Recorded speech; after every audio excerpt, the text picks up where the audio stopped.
Hello students, our today's topic of discussion is EVS 1. Chapter 10, Getting to Know India. Students kindly note, notes of previous chapter number 16 are given below in the attachment as PDF. Kindly complete the notes. So, today we are going to learn about Make Friends with Map, Physical Setup of India, Diversity in India. So let's get started with the lesson. We all are living in India, but are we aware about all things that are there in our country and why it is beautiful as per the tourism? So let us know about what all things are there in India, its scenic beauty, and what God has gifted in India. As we are as a part of citizen in a country, so we need to get aware about these things. On the screen there are two maps, and what does these maps represent? It represents about different plateaus, mountains and rivers that are flowing in India. Students, you all are singing national anthem. When you sing the national anthem, it has a meaning in each word and it represents each of the quality that is present in our country. So let us know about different plateaus, mountains and even rivers like Vindhya, Himachal, Yamuna, Ganga. So we are taking the names of the mountains as well as rivers. So India is a country with the huge mountain ranges as well as many rivers that are flowing in different states of India.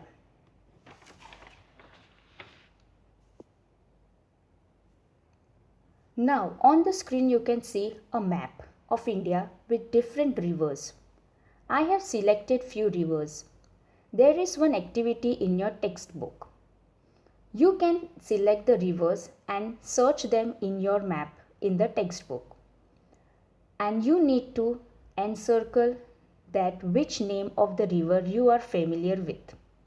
Now for example, I took 5 names and represent them in the map with the black lines like river Narmada, river Tapi, river Godavari, river Indus, river Brahmaputra.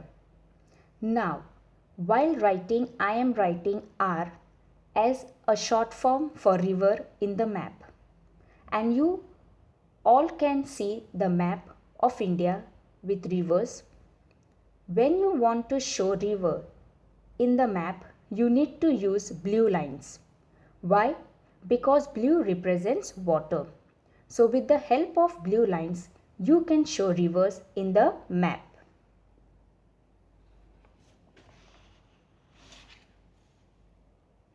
We learned about the physical setup. Physical setup means all the landforms of India with the help of the map. Our country comprises various rivers, mountains, plateaus, plains, islands, etc. Indian subcontinent is surrounded by water on 3 sides and tapers towards the south. This is the path is called the Indian Peninsula. Our northern border is defined by lofty Himalayan ranges.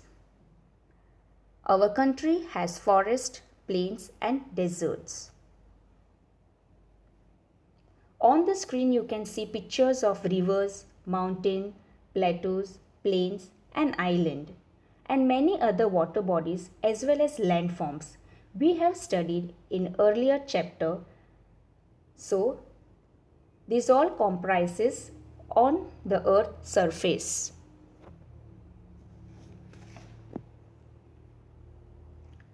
Let us study the water bodies on the 3 sides of India.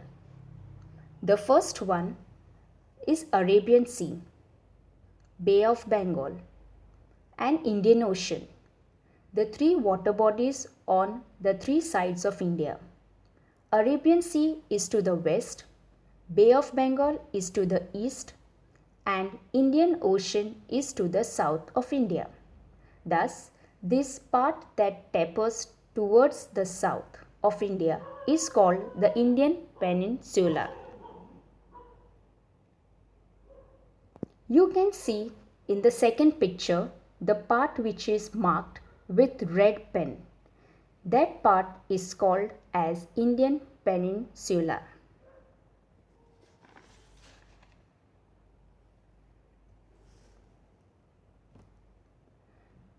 The expanse of our country is large. That is, it has spread in form of water as well as land surface.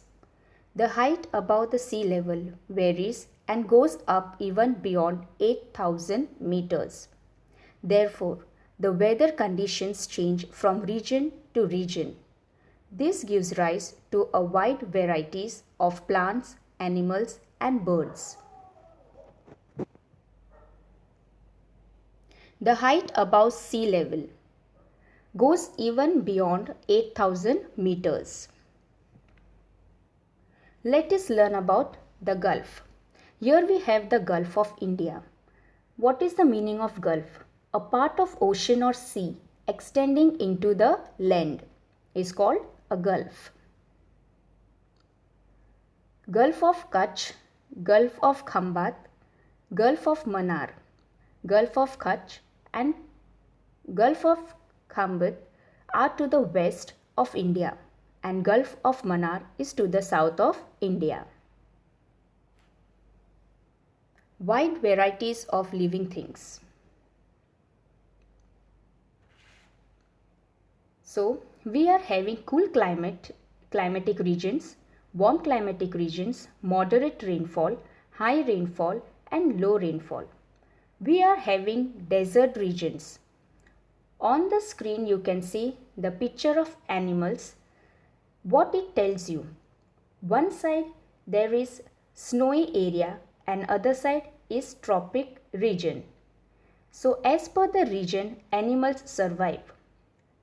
In the next picture you can see flowers and plants. First one tells you it is grown in tropical region and the other picture is of cactus and they are found in desert regions only. So their survival is based on the climatic condition. It is very important for their survival. So different animals will be found in forest region. Not only animals but plants are also found in desert and plain regions. Even the mountainous and marshy regions. Now what are mountainous regions? We all are aware that where mountains are present are called mountainous region.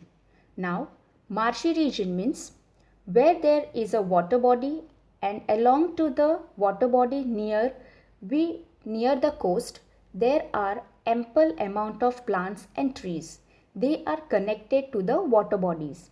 So these are called marshy region, where water bodies as well as plants or trees are connected. Similarly, there is also a difference in the crops cultivated. Wheat is a primary crop in the north. Rice is a primary crop in the south and along the coast. Jawar is produced on a large scale in central India.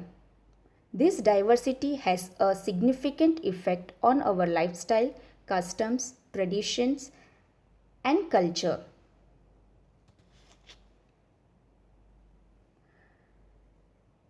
The crops which are grown as per the region, it becomes their staple diet of that region.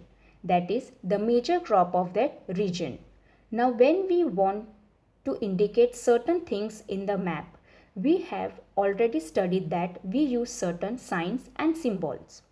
So if I want to show these places that is producing rice, jawar, wheat and many other crops, you can see that different colors are used and it represents, and along with the colors they have been written in initial alphabets. So it tells us that this particular region produces these crops. Wheat is a primary crop in the north, as you all can see on the screen in the map. Rice is a primary crop in the south and along the coast. Jawar is produced on a large scale in central India. Now let us learn about customs and traditions. We all know that India is diversified with different religions as well as we have different states. As per the states, we are having festivals, celebrations also. They are trades, customs and culture. But still we are diversified, but we are united. That is why every time it is said that India is diversified with different culture, customs, but still it is united.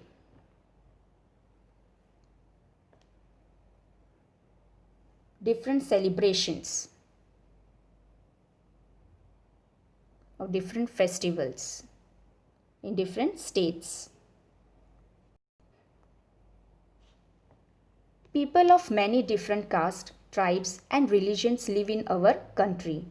Many different languages are spoken. We also see difference in food, clothing and festivals and celebrations in the different regions.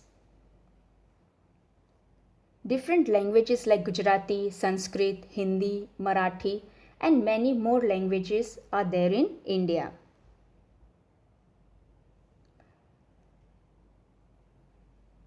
Every festival is having some or the other purpose. Because of different region, their staple food also we have seen that which are the crops grown as per the regions. Just take an example that in the north we can see wheat. So we come to know that their diet may be parathas, chapatis and all that. Whereas we have seen in south rice is grown. So rice products may be used like idlis, dosas and so on. So as per the region, the festival, their diet changes.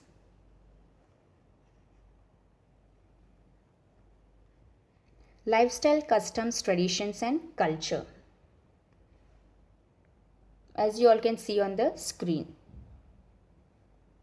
Food, clothing and festivals.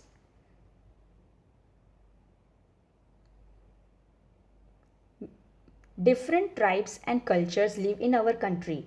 Many different languages are spoken too. We have also seen different food, clothing and festivals. So, here we end with our today's EVS1 session. We will meet in our next session. Till then, stay home, stay safe.